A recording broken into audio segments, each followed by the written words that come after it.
حسبنا الله ونعم الوكيل نعم المولى ونعم النصير لا حول ولا قوة إلا بالله العلي العظيم أعوذ بالله السميع العليم من الشيطان اللعين الرجيم بسم الله الرحمن الرحيم الحمد لله الذي نور قلوبنا بنور الإيمان وبصر عيوننا بضوء الفرقان والشكر لك يا ذا الفضل والإحسان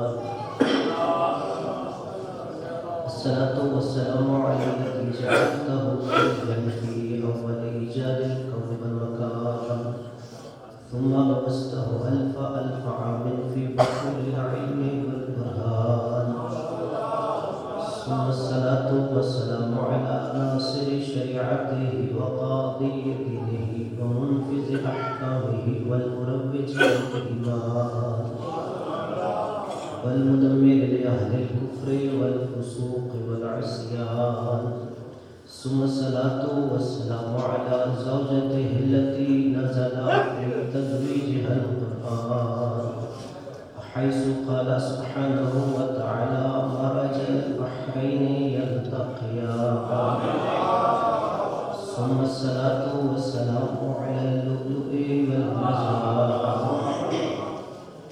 بالخصوص على إمامين وهمامين والسعيدين والشريفين واسمهما الحسنان ثم الصلاة والسلام على باقي الأئمة الذين هم أمناء الرحمن بالخصوص على سيدنا مولانا صاحب العصر والزمان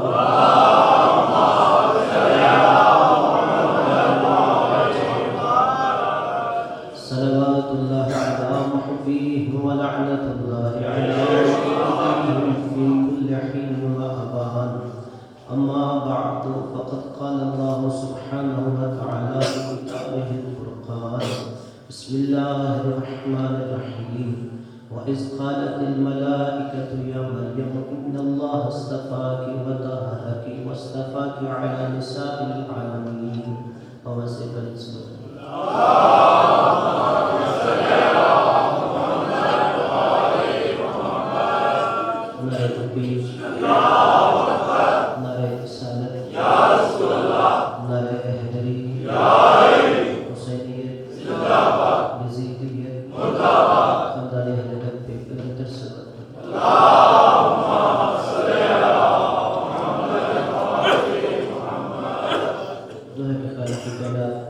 ہم سب کا یہاں جمع ہوا عبادت ہم کو فرمایا جو تو یہاں جانے کے ہیں جنت کا خالق اپنی عبادت ہم مستجاب فرمایا تمام حاضرین کی مرحومی بلاخط سید محمد الیاس صاحب سید روشن سلطانہ سید محمد راشد الیاس صاحب اس خاندان کے جتنے مرحوم ہماری کو سب کو درجات فرمایا جو بیمار ہے صحت کامل عاجل سید الیاس صاحب پاس سید اجاز حسین زیدی بابا کو ذکر مایوس نفیس کمر اور جو بھی بیمار ہیں ان سب کو شفا عطا فرمائے ان سب کو دنیا میں مال تجارت آخرت میں شفا نصیب فرمائے مجھے دعا بقیت اللہ نام زمانے کے ضرورت میں تاجر فرمائے ان کے اعمال و سارے معشور فرمائے ان کے قدموں میں شہادت نصیب فرمائے اپنے دلوں کی قبولیت کی ٹکڑا در سبب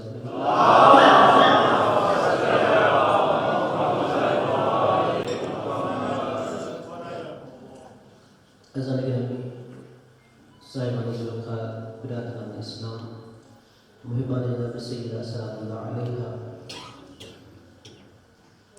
میں نے جس آیت مجیدہ کی تلاوت کی ہے اس میں بظاہر اللہ تبارک و تعالیٰ نے جناب مریم سلام اللہ علیہ کے بارے میں فرمایا ہے کہ وَإِذْ قَالَتِ الْمَلَائِكَةُ میرے حبیب وہ وقت بھی یاد کیجئے کہ جب فرشتوں نے کہا جناب مریم سے یا مریم اے مریم ان اللہ اصطفاکی وطہرک اللہ نے آپ کو چن لیا ہے اور اس نے آپ کو طاہرہ بنایا ہے واصطفاکی علی نساء العالمین اور اس نے تمہیں عالمین سے برگزیدہ کیا ہے۔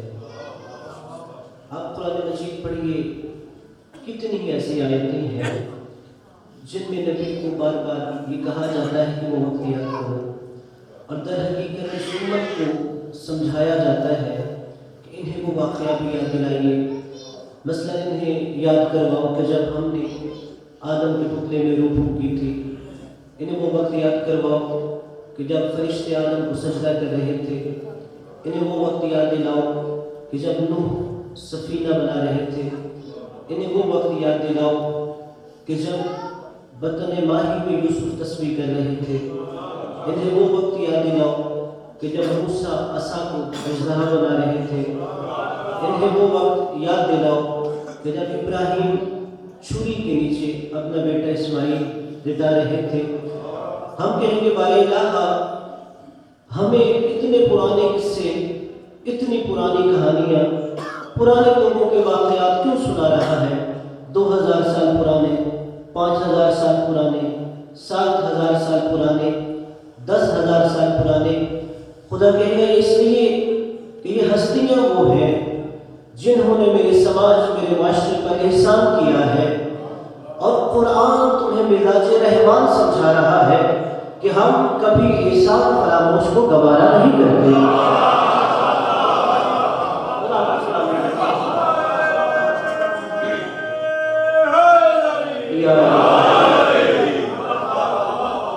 خدا اپنا مزاج سمجھا رہا ہے کہ یہ جتنی ہستیاں گزری ہیں، یہ کوئی ماضی کے قصے نہیں ہیں، یہ کوئی کہانیاں نہیں ہیں، تمہیں وہ سنا کے کچھ سمجھانا چاہتے ہیں۔ ہم کہیں گے بارے الہ تو ہمیں ہمارے نبی کے قصے سناتا، تو نے پرانے انبیاء کے، پرانے لوگوں کے قصے کہانیاں سنائی ہیں، خدا کہے گا یہ بھی تمہیں سمجھا رہا ہوں۔ ہم کہیں گے بارے الہ تو نے ہمیں قصہ آدم کا سنایا ہے، حالانکہ ہم آدم کا کلمہ نہیں پڑھتے۔ بارے الہ اگر تو ہمیں نوح کا قصہ سنائے، ہم نے نوح کی شریعت پہ چلنا نہیں، ہم نے نوح کا کلمہ پڑھنا نہیں۔ بارے الہ تو ہمیں ابراہیم کا قصہ سناتا ہے، ہم نے ابراہیم کی شریعت پہ چلنا نہیں، ابراہیم کا کلمہ پڑھنا نہیں۔ بارے الہ تو ہمیں عیسیٰ اور موسیٰ کے قصے سنا رہا ہے، ہم نے نہ موسیٰ کی شریعت پہ چلنا ہے، ہم نے نہ موسیٰ کا کلمہ پڑھنا ہے۔ تو ہمیں عیسیٰ کے قصے سنا رہا ہے، ہم نے نہ عیسیٰ کی شریعت پہ چلنا ہے، نہ عیسیٰ کا کلمہ پڑھنا ہے۔ خدا کہے گا ہم یہی تو تمہیں سمجھا رہے ہیں کہ جن کا تم نے کلمہ نہیں پڑھنا، جب ان کے فضائل بھلا دینا گوارا نہیں، تو جن کا کلمہ پڑھتے ہو ان کے فضائل بھلانا کیسے گوارا کر سکتے ہیں؟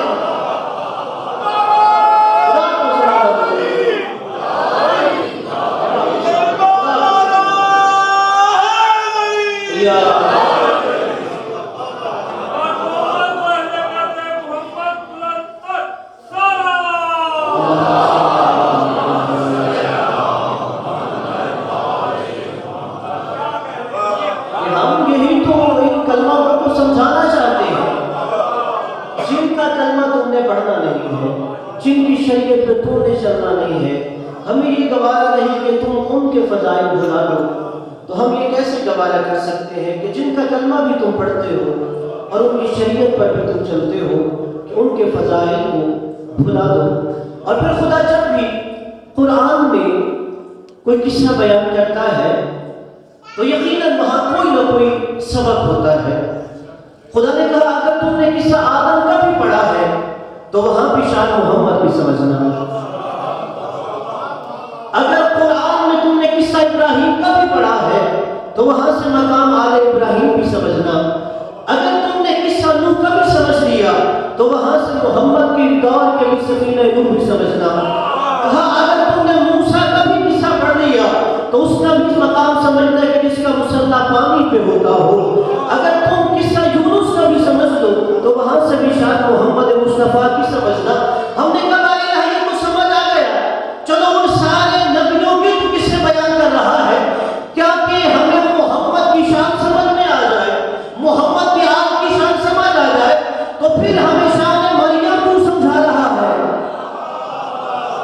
اب ذرا سمجھ میں لا کیجیے، چلو نبیوں کے تو قصے پڑھ کے ہمیں محمد و آل محمد کا شان سمجھ آ جائے گی،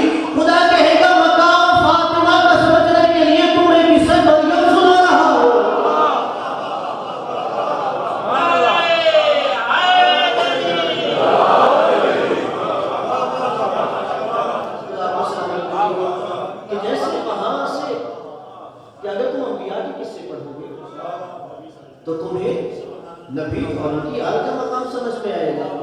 تو ویسے ہی اگر تم جناب مریم کی کہانی سنو گے تو تمہیں جناب فاطمہ کا مقام سمجھ میں آئے گا. کہا وَإِذْ قَالَتِ الْمَلَائِكَةُ, فرشتوں نے کہا یا مریم, اے مریم. یعنی بات کون کر رہا ہے؟ فرشتہ کر رہا ہے. اور کس کے ساتھ کر رہا ہے؟ جناب مریم کے ساتھ کر رہا ہے. یعنی اس کا مطلب یہ ہے کہ فرشتے کا ہم کلام ہونے کے لیے نبی ہونا شرط نہیں ہوتا.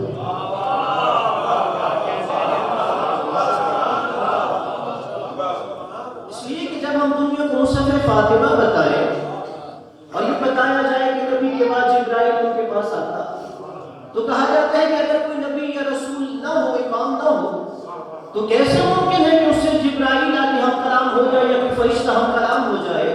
تو مریم نہ اللہ کی نبی ہے, نہ رسول ہے, نہ امام ہے, لیکن فرشتہ دہلیز پہ آ کے بات کر رہا ہے. فرشتوں نے کہا یا مریم, اے مریم, ان اللہ اصطفیٰ کی, اللہ نے آپ کو چن لیا ہے. اب دیکھیے چن لینے کا کیا مطلب ہے. مثلا اگر آپ کے سامنے 5-6 نماز ہو, ان میں سے ایک انتخاب کر لیا ہے, تو جسے آپ سلیکشن کہتے ہیں, یہ اصطفیٰ ہے. یعنی اللہ نے بہت سی وہاں پہ کائنات میں جو مذکورات تھی ان میں سے جناب مریم کو ایک منتخب کر رہا تھا. اور پھر یہ بھی اللہ نے بتایا کہ وہاں پہ کتنے ہی ہستیاں جن کو اللہ نے چنا. عربی میں چنے ہوئے کو مصطفیٰ کہتے ہیں. ان اللہ اصطفیٰ آدم, ہم نے آدم کو بھی چنا تھا, ونوحا, نوح کو بھی چنا تھا, وعلی ابراہیم, آل ابراہیم کو بھی ہم نے چنا تھا, وعلی عمران, آل عمران کو بھی ہم نے چنا تھا, علی العالمین, عالمین پر. پھر دوسری آیت میں اللہ نے فرمایا ثم اورثنا الکتاب الذی اصطفیناہ من عبادنا, ہم نے قرآن کے بھی کچھ وارث بنائے ہیں لیکن یہ وارث ہمارے چنے ہوئے ہیں. یعنی یہ آیتیں بتاتی ہیں کہ اللہ خود چنتا ہے, لوگوں سے نہیں چنواتا. کہ ایسا نہیں ہے اللہ کہتے کہ تمہارا جسے جی چاہتا ہے اسے چن لو, کتاب کا وارث تم بنا دو. نہیں, انتخاب خدا کرتا ہے.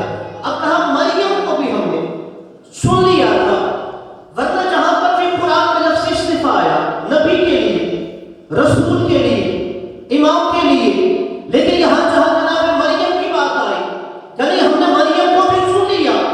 ہم کے کبارے الہ, نہ تو مریم نبی ہے, نہ تو یہ رسول ہے, نہ یہ امام ہے, پھر اسے کیوں چن رہا ہے؟ خدا کہے خود نبی نہ صحیح نبی کی ماں تو بننا ہے. نبی کی ماں تو بنے گی تاکہ یہی سے تم اپنا عقیدہ سیکھا کر لو. نبی کی ماں بھی اتفاق نہیں ہوتا, اللہ کا انتخاب ہوتا ہے. اور کوئی نبی کی ماں بھی نہیں بن سکتا.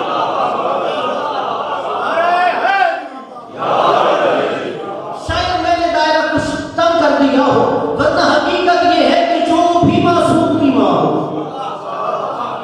نبی نہیں رسول ہو یا امام ہو, چلو اسے ہم نے معصوم کی تو ماں بنانا ہے, اس لیے ہم نے مریم کو بھی سن لیا ہے, اس کا انتخاب کر لیا ہے. اچھا, یعنی جو ایک معصوم کی ماں ہو اسے مریم کہتے ہیں, جو 11 معصوموں کی ماں اسے فاطمہ کہتے ہیں.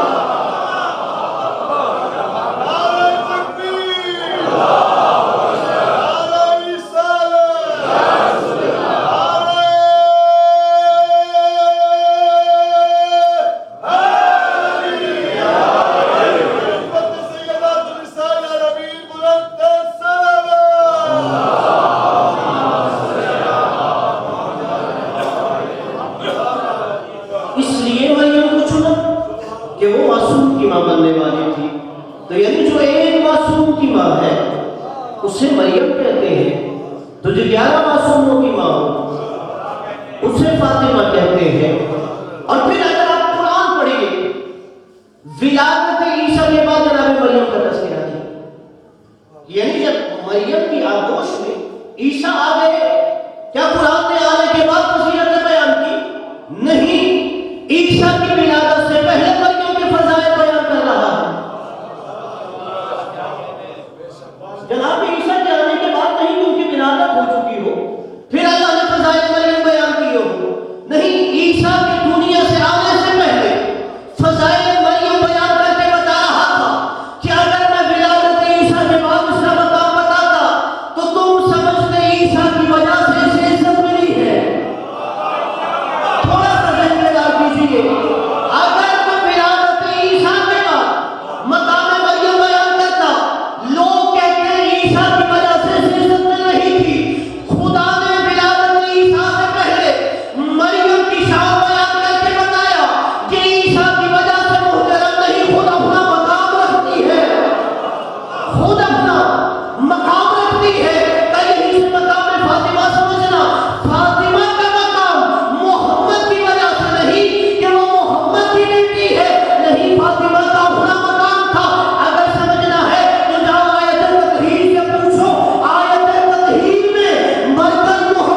ویسے ہی جناب سیدہ کے فضائل نبی سے ہٹ کے بھی بیان کیے گئے.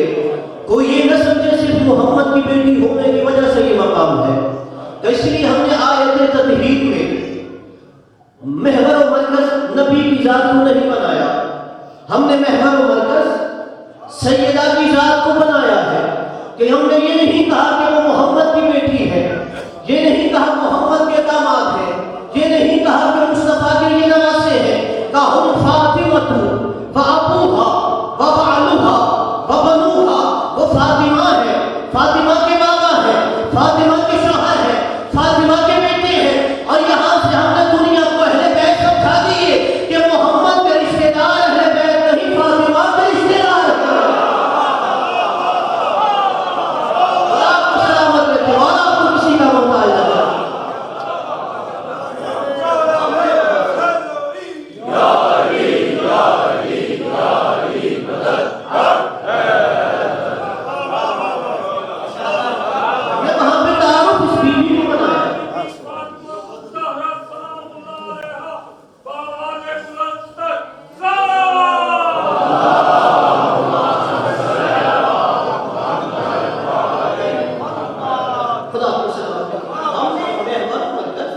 سیدہ کو ذات کو بنایا ہے. جب سیدہ کی ذات ہم نے محور و مرکز بنائی تو اس کا مطلب یہ ہے کہ تم ان کا اپنا مقام سمجھو.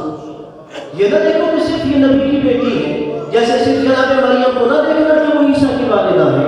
اور پھر فضائل مریم صرف جناب عیسیٰ کی ولادت سے پہلے نہیں، جناب مریم کی ولادت سے پہلے ان کے فضائل پڑھے. پیچھے والے پریشان ہو گئے، شاید فاصلوں کی دوری نہیں ہے، آپ نے میری بات پہ توجہ رکھنی ہے. اگر جناب مریم کو دیکھیں تو جناب مریم کے فضائل ولادت عیسیٰ سے پہلے نہیں، خود جناب مریم کی ولادت سے پہلے ہیں. وہ کہاں پہ ہے کہ جناب مریم کے والد جناب عمران، جناب مریم کی والدہ جناب حنا، اب ان دونوں نے ایک منت مانی کہ اللہ ہمیں ایک بیٹا دے، ہم اس بیٹے کو اللہ کے گھر کے لیے وقف کر دیں گے. اللہ ہمیں ایک بیٹا دے، اسے بیت المقدس کے لیے وقف کر دیں گے، وہ اللہ کے گھر میں رہے گا. خدا نے جناب عمران جناب مریم کے جو والد تھے، اللہ کی طرف سے منصب نبوت بھی عطا ہوا ہے. جناب مریم کے والد نبی بھی تھے. جناب عمران کو اللہ نے کہا جو تمہاری زوجہ حنا ہے اس سے بھی یہ وعدہ کر دو کہ ٹھیک ہے ہم تمہیں بیٹا دیں گے اور تم اسے اللہ کے گھر کے لیے وقف کر دینا. اب دونوں کے ذہن میں یہی ہے کہ اب جناب حنا کے گھر جب ولادت ہوگی اللہ بیٹا دے گا، وہ نبی بھی ہوگا، اسے اللہ کے گھر کے لیے وقف کر دیں گے. لیکن جب حنا کی آغوش میں دیکھا تو بیٹی تھی. جیسے آپ پریشان ہو گئے، یقیناً جناب عمران کی بھی کیفیت یہی تھی. جیسے ہی بیٹی دیکھی انہوں نے آسمان کو دیکھا، بارے یہاں تیرا وعدہ تھا بیٹا ہے اور تو نے کہا تھا اسے نبی بنائیں گے، بارے یہاں یہ تو بیٹی ہے، کہا بیٹا دیں گے لیکن بیٹی سے دیں گے. اب ذہن میں رات کیجیے بیٹا دیں گے لیکن بیٹی سے دیں گے. ایک وعدہ عمران سے تھا، ایک وعدہ ہمارے نبی سے تھا. عمران کو کہا تجھے بیٹا دیں گے، ہمارے نبی کو کہا تجھے نسل کثیر دیں گے. جہاں بیٹے کا وعدہ وہاں بھی بیٹی، جہاں نسل کثیر وہاں بھی بیٹی.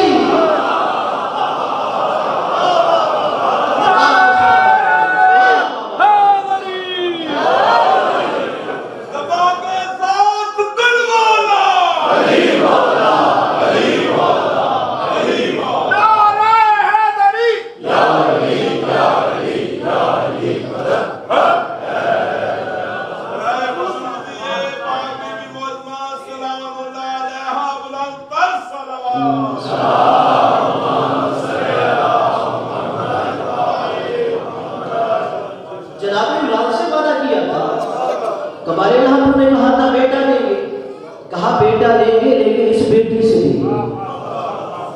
ہمارے نبی کو بھی کہا کہ تمہیں ہم نسل کثیر دیں گے، کہا تجھے بھی نسل کثیر بیٹی سے دیں گے.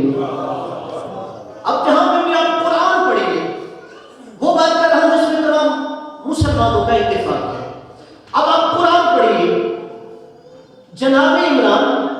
جناب عیسیٰ یہ کیا ہے؟ نانا. جناب عمران نانا، جناب عیسیٰ نواسے. قرآن میں کہیں بھی یہ نہیں کہا گیا کہ عیسیٰ عمران کا نانا ہے، کہا وہ عیسیٰ آل عمران ہے. یہ کہیں نہیں کہا گیا کہ وہ نانا ہے، یہ نواسے ہے. خدا اپنے ذہن کو سلامت رکھتے جو پہنچ گئے انہیں میں داد دیتا ہوں، جنہیں پیچھے والوں کو پہنچنے میں دیر ہوئی ہے انہیں میں بھی پہنچا دیتا ہوں. اب دیکھیے عمران نانا تھے، عیسیٰ نواسے تھے. قرآن میں کہیں نہیں کہا گیا وہ نانا ہے، یہ نواسے ہے. خدا نے جہاں بھی عیسیٰ کو کہا کہ وہ آل عمران ہے، وہ آل عمران ہے. یہاں سے ہی امت محمدیہ کو سمجھا رہا کہ جیسے عیسیٰ عمران کے لیے نواسا ہو کے آل عمران ہے، ویسے ہی علی کے بیٹے محمد کے نواسے ہو کے بھی آل محمد ہے.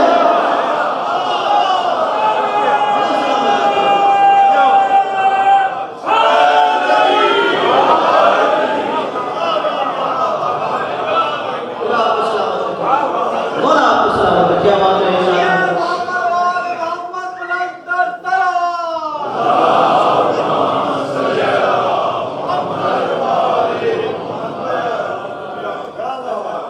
جیسے جناب عیسیٰ کو عمران کے لیے آل عمران خدا کہہ رہا تھا، ویسے ہی ہمارے نبی کے نواسوں کو آل محمد کہتے ہیں، اس لیے کہ دونوں میں شباہتیں دکھا رہی تھی. اور پھر وہ منظر بھی دیکھا. اب بظاہر جناب مریم سلام اللہ علیہ جناب عمران کی بیٹی تھی، لیکن جناب عمران کا سارا ان میں سب کے تو کفالہ زکریا نبی کر رہا تھا. رہتی زکریا کے گھر میں نہیں تھی، رہتی اللہ کے گھر میں تھی. رہتی اللہ کے گھر میں تھی. اور کائنات میں کوئی مستور دکھائیے جو مہینے کے 30 دن مسجد میں رہ سکتے ہیں.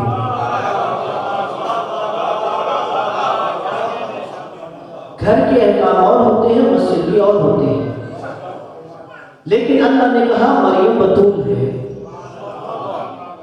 جو بتول ہے وہ جب جی چاہے اللہ کے گھر میں جا سکتی ہے. جو بتول ہو وہ ہر وقت اللہ کے گھر جا سکتی ہے. اب جو بشری تقاضوں کے تحت عورت کچھ دن ناپاک ہوتی ہے، لیکن بتول ہمیشہ پاک ہوتی ہے. اور پھر ایک دن جناب زکریا جناب مریم کے حجرے میں گئے تو کیا دیکھا؟ ان کے سامنے کچھ کھانے لگے ہیں، کچھ پھل ہیں. جناب زکریا نے مریم کو مخاطب کر کے کہا، مریم میرے علاوہ اس حجرے میں آتا کوئی نہیں، آپ اس حجرے سے باہر جاتی نہیں. یا مریم انا لکی ھذا، یہ کھانے کہاں سے آ گئے؟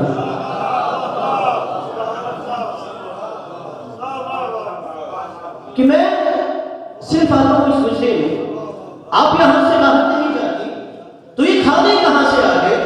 فوراً جناب مریم نے فرمایا من عند اللہ، یہ اللہ کی طرف سے آ گئے. یعنی مریم وہ ہے جس کا کھانا عرش سے فرش پہ آتا ہے، اور فاطمہ وہ ہے جس کا کھانا فرش سے عرش پہ جاتا ہے. خدا سلام.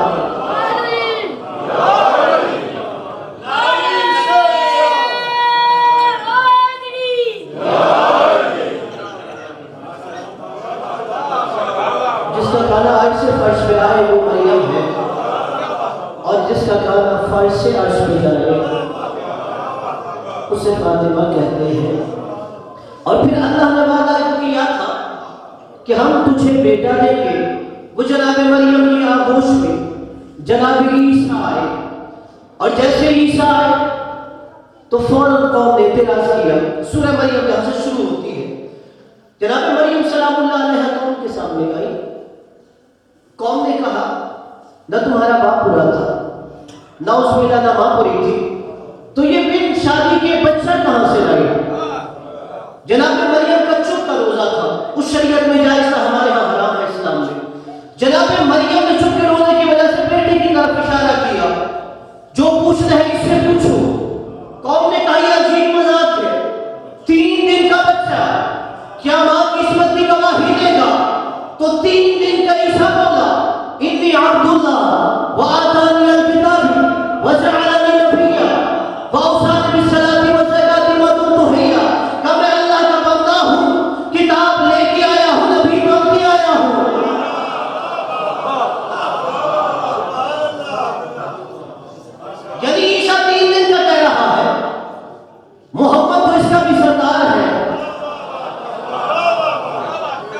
عیسیٰ کہہ رہا تھا میں نبی بن کے آیا ہوں اور کتاب لے کر آیا ہوں. دیکھیے اب یہاں پہ آپ کو ایک منظر تک لے کے جاؤں گا. جب تک عیسیٰ نہیں بولے جناب مریم کی عصمت خطرے میں تھی. جب تک عیسیٰ نہیں بولے جناب مریم کی عصمت خطرے میں تھی. جب بیٹا بولا تو گواہی دی تو عصمت خطرے سے باہر آ گئی. اب عیسیٰ وہ ہے جو بول کے اپنی ماں کی طہارت کی گواہی دیتا ہے اور فاطمہ کی عصمت اس درجے میں ہے کہ میدان مباہلہ میں جاتی ہے، بولتی بھی نہیں، عیسیٰ کی ابدیت بھی بچا لاتی ہے، محمد کی رسالت بھی بچا لاتی ہے.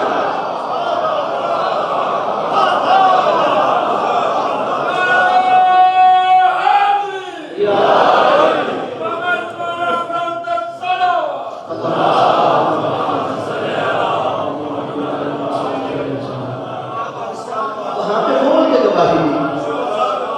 جناب عیسیٰ نے بولا تو پھر ماں کی گواہی دی. لیکن اگر جناب سیدہ کی عصمت دیکھی گئی تو وہ میدان مباہلہ میں گئی، بولی کچھ نہیں، عیسیٰ کی ابدیت کو بھی بچا لائی اور سید الانبیاء کی رسالت کو بھی بچا لائی. اور پھر جو وہاں پہ وعدہ تھا کہ تجھے بیٹا دیں گے، مریم اسے ایک عیسیٰ دیا. عیسیٰ کے بعد کوئی عیسیٰ نہیں آیا.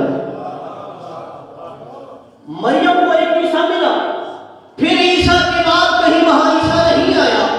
لیکن جہاں پہ اللہ نے نسل کثیر وعدہ کیا وہاں محمد کے بعد محمد آ رہا تھا. وہاں محمد کے بعد محمد آ رہا تھا کہ نبی نے فرمایا تھا اولنا محمد، اوسطنا محمد، آخرنا محمد، کلنا محمد. ہمارا پہلا بھی محمد ہے، درمیانہ بھی محمد ہے، آخری بھی محمد ہے، ہم سارے کے سارے بھی محمد ہیں. یعنی محمد خود بھی محمد تھے، علی بھی محمد تھے، حسن بھی محمد تھے، حسین بھی محمد تھے، زین العابدین بھی محمد تھے، محمد باقر بھی محمد تھے، جعفر صادق بھی محمد تھے، موسیٰ کاظم بھی محمد تھے، علی رضا بھی محمد تھے، محمد نقی بھی محمد تھے، علی نقی بھی محمد تھے، حسن عسکری بھی محمد تھے. جو پردے کے اندر وہ بھی محمد تھا، جو پردے کے باہر وہ بھی محمد تھا.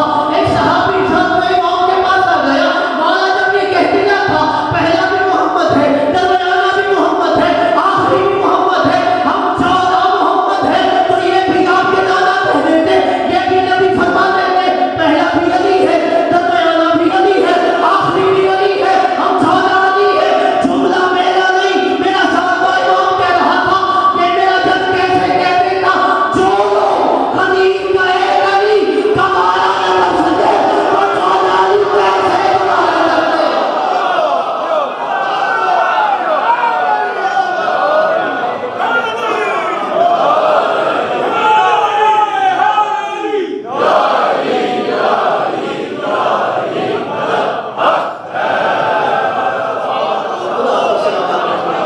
اب جو دعائیں لیں گے اس بیوی کے صدقے میں خدا مستجاب فرمائے.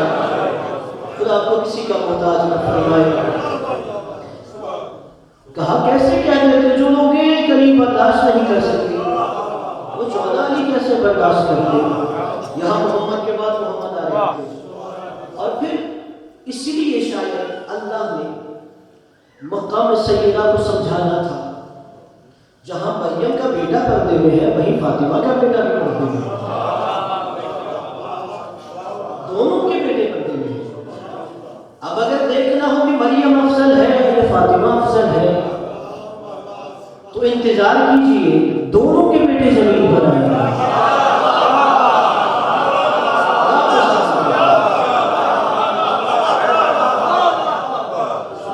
جسے سمجھ نہیں آتی کہ مریم افضل ہے یا فاطمہ افضل ہے، خدا نے دونوں کے بیٹوں کو پردے میں رکھا ہوا ہے.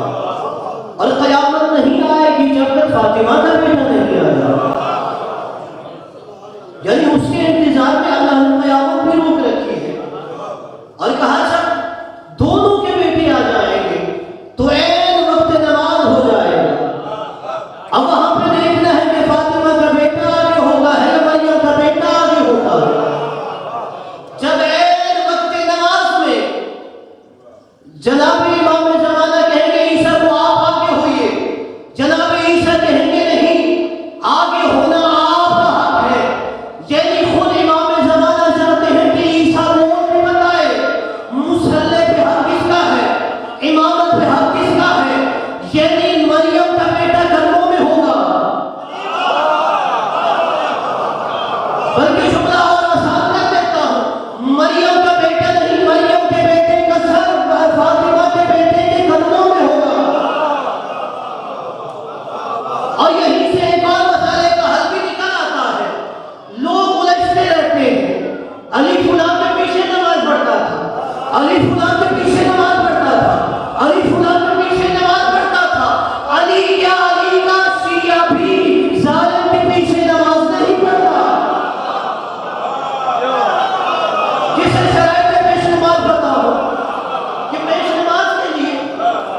جب علی کا 11واں بیٹا عیسیٰ جیسے صاحب شریعت العظم پیغمبر کے پیچھے نماز نہیں پڑھتا تو علی تو مہدی سے بہت افضل ہے، تو وہ کسی بتوں کو سجدہ کرنے والے کے پیچھے نماز کیسے پڑھ سکتا ہے؟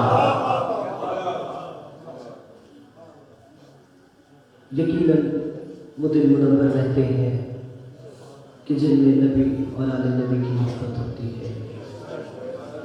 گرچہ اتنا بھی ارادہ میرا نہیں تھا، اور یہ شاید کبھی بھی کی طرف سے اتائی تھی کہ میں اتنا پڑھ گیا، ورنہ حالانکہ تھوڑی دیر پہلے مجلس میں آپ نے دیکھا میری طبیعت کافی خراب تھی۔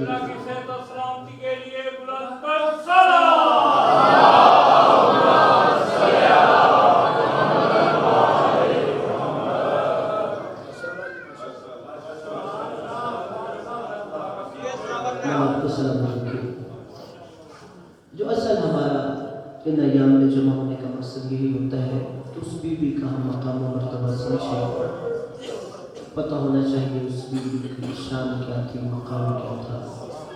صرف یہ نہ سوچ کے دیکھو کہ وہ نبی کی بیٹی تھی، یہ دیکھو وہ خود فاطمہ تھی۔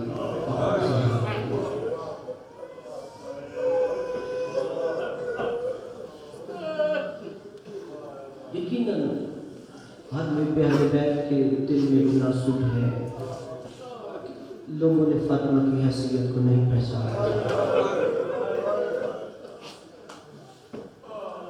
ضرور اس لیے جب قیامت کا دن ہوگا، محشر کا میدان ہوگا، وہاں اللہ صدا دے گا، یا اہل محشر غضوا ابصارکم، اے محشر والو اپنی آنکھیں بند کرو، وَنَكِّسُ رُؤُوسَكُمْ اپنے سروں کو جھکا دو، حَتَّى تَجُوزَ فَاطِمَةُ بِنْتُ محمد، اس لیے کہ محمد کی بیٹی فاطمہ نے گزرنا ہے۔ اجدر پر یہ بیٹی کی شان سے گزرے گی، 70,000 ملائکہ آگے، 70,000 پیچھے، 70,000 دائیں طرف، 70,000 بائیں طرف، نوری سواری پہ سوار ہو کے محشر سے گزرے گی۔ اجدر جنت کے دروازے پہ رک جائے گی، جناب سیدہ وہاں رک کے کہے گی بارے الہا آج فاطمہ اپنی حیثیت جاننا چاہتی ہے۔ اللہ جانے کون جو اللہ سمجھا ہے۔ بارے الہا فاطمہ آج اپنی حیثیت جاننا چاہتی ہے کہ میرا کیا مقام و مرتبہ ہے۔ اچھا فاطمہ اپنی حیثیت جاننا چاہتی ہے کہ جاؤ یہ اہل محشر سارے موجود ہیں، جس کا جی چاہتا ہے فاطمہ اپنے ساتھ جنت میں لے جائے۔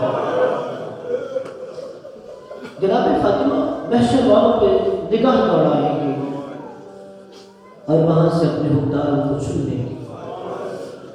جناب پھر روایت آگے تک ہے، کہتے جیسے ہی آپ کو جناب سیدہ کے چہرے والے آئیں گے وہ جنت کے دروازے پہ رک جائیں گے۔ اب خدا کہے گا فاطمہ کے حکمرانوں تم کیوں رکے ہو؟ بارے الہ آج ہم بھی اپنی حیثیت جاننا چاہتے ہیں۔ اجرکم علی الزہرا، بارے الہ آج ہم اپنی حیثیت ہم بھی جاننا چاہتے ہیں، فاطمہ کی حکمران کا مقام کیا ہے؟ خدا کہے گا اچھا فاطمہ کی حکمران اہل محشر میں سے جس نے بھی تمہیں فاطمہ کے نام پہ کھانا کھلایا اس کا ہاتھ پکڑو جنت میں لے جاؤ۔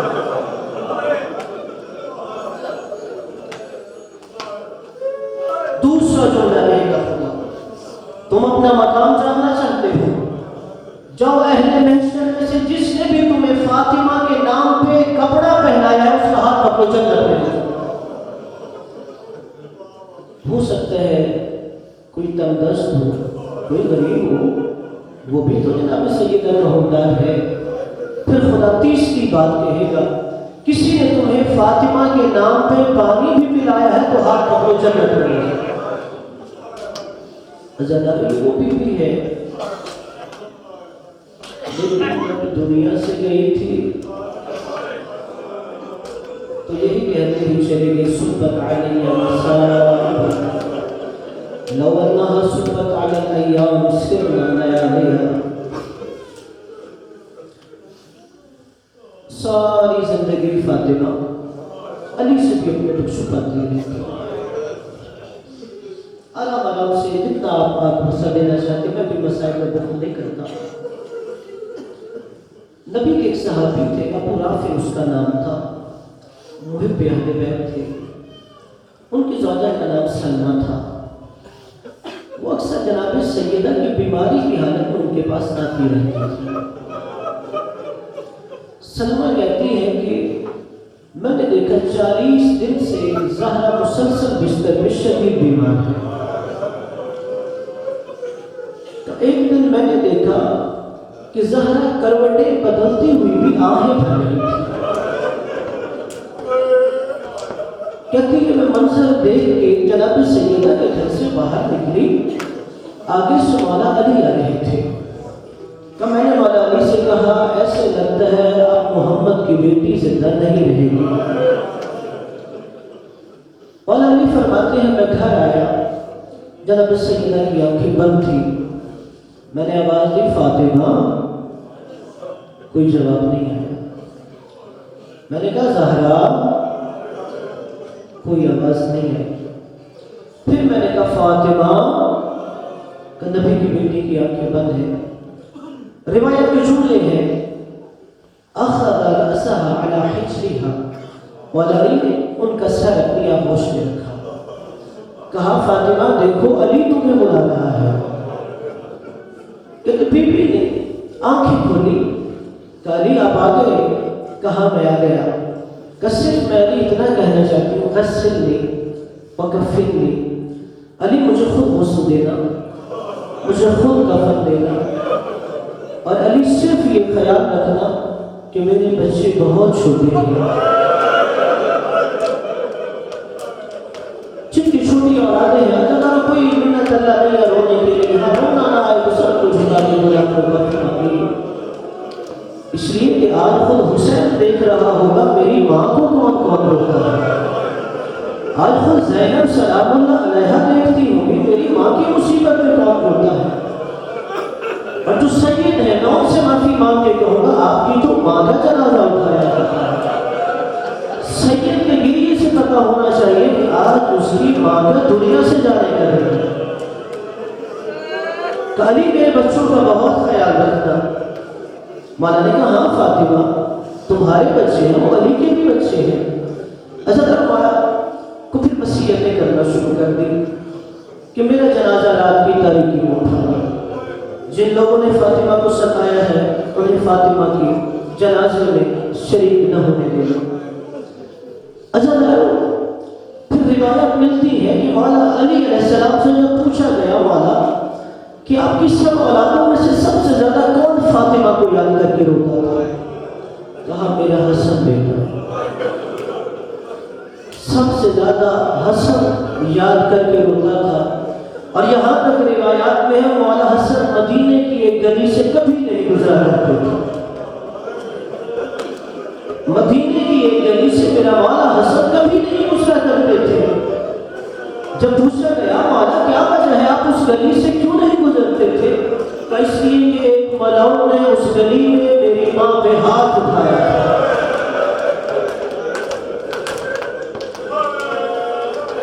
کہ حسن کیسے گزر جائے؟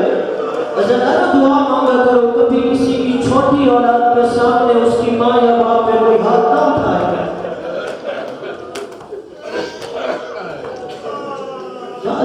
دنیا کی مسائل سے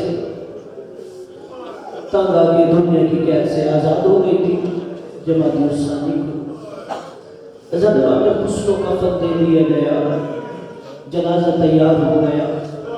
مولا علی علیہ السلام نے جناب سیدہ کی اولاد کو بلایا آؤ اور اپنی ماں کو الوداع کہہ دو. اچھا جیسے ہی جنازہ تیار تھا جناب زینب سلام اللہ علیہ اما کہتے ہوئے ماں کے جنازے پہ گئے. حضرت مولا حسن علیہ السلام آگے بڑھے. قریب کربلا آگے نہیں بڑھ رہا تھا. کہا حسین آج کے بعد ماں زہرا کا چہرہ نظر نہیں آئے گا. کہا بابا علی یہ فخر مریم ہے، حسین فخر عیسیٰ ہے. جب مریم دنیا سے جا رہی تھی عیسیٰ آگے نہیں بڑھا تھا. مریم نے کفن سے ہاتھ نکال کے بلائے تھے. اگر فاطمہ فخر مریم ہے اور حسین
سے پوچھنا اس کے ساتھ کیا ہوا ہے.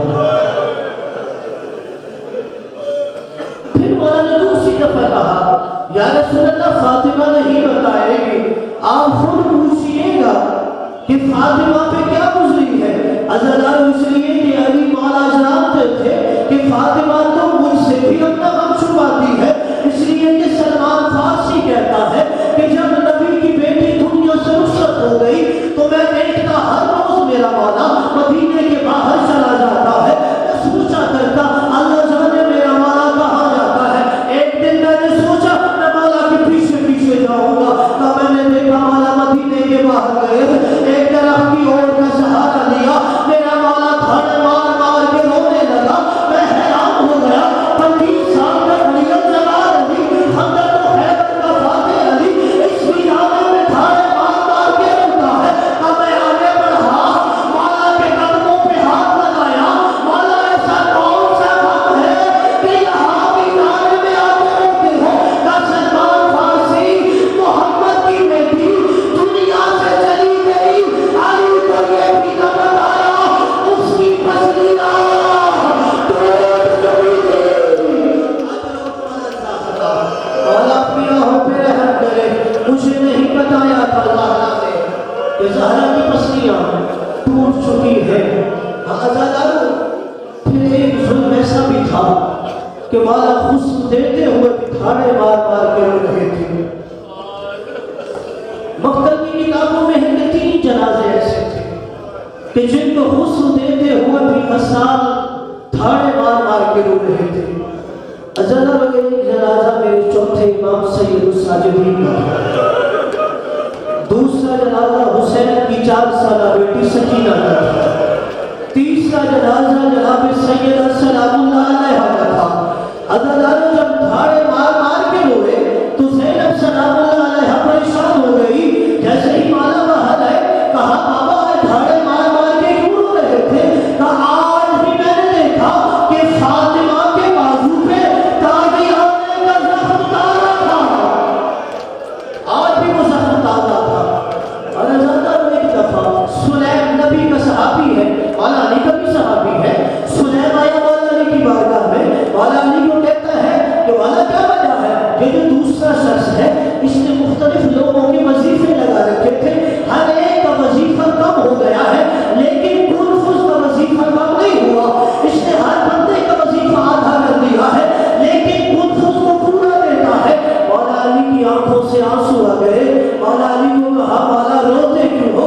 اس لیے کہ یہ کنفذ کو اس تازیانے کا عوض دیتا ہے جو اس نے محمد کی بیٹی کو مارا. اجرکم الازل. آخری روایت سن لیجیے. ازدار نبی کی بیٹی دفن ہو گئی, مولا علی واپس گھر آ گئے. حسن و حسین تو خود ماں کو لہر تک اتارنے گئے تھے, لیکن زینب ام کلثوم ایک 4 سال کی ہے, دوسری بہن 5 سال کی ہے. وہ دروازے پہ کھڑی اپنے باپ کا انتظار کر رہی تھی. ازدار جیسے ہی مولا علی علیہ السلام واپس آئے تو دونوں بہنیں مولا سے کہہ رہی ہیں بابا ہمیں ماں کی قبر کی زیارت کے لیے کب لے جائیں گے. کہا ابھی زینب و ام کلثوم صبر کرو. عزیزان جب ظہر کے بعد مولا واپس آئے پھر زینب کہتی ہے بابا ماں کی قبر کی زیارت کو کب لے کے جاؤ گے. کہا زینب جب سورج غروب ہو جائے گا پھر تجھے لے کے جاؤں گا. عزیزان سورج غروب ہو گیا, زینب ابھی تک ماں کی قبر کی زیارت کو تڑپ رہی تھی. کہ بابا اب تو مجھے ماں کی قبر پہ لے جائیے. کہا زینب بیٹا ابھی جب مدینے کے لوگ سونے کے لیے اپنے گھروں کو چلے جائیں گے پھر لے جاؤں گا. عزیزان جب تھوڑی اور رات کی تاریکی چھا گئی تو اب جناب زینب نے کہا بابا مجھے اب تو ماں کی قبر پہ لے جائیے. عزیزان مولا علی نے مولا حسن سے کہا جاؤ مدینے کے بازار دیکھو بند ہو گئے ہیں, کوئی مسافر جاگ تو نہیں رہا, کوئی گلیوں میں ٹہل تو نہیں رہا.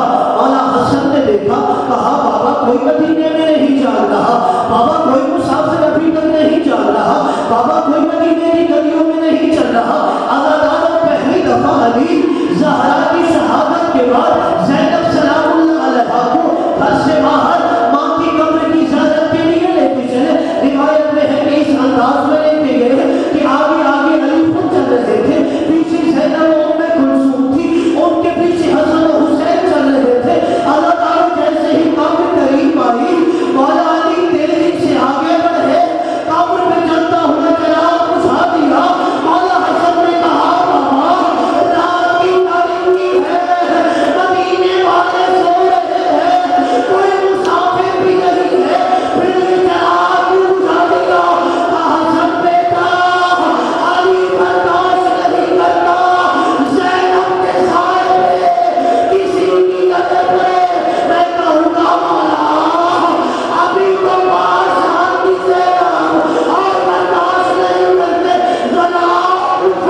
اللہ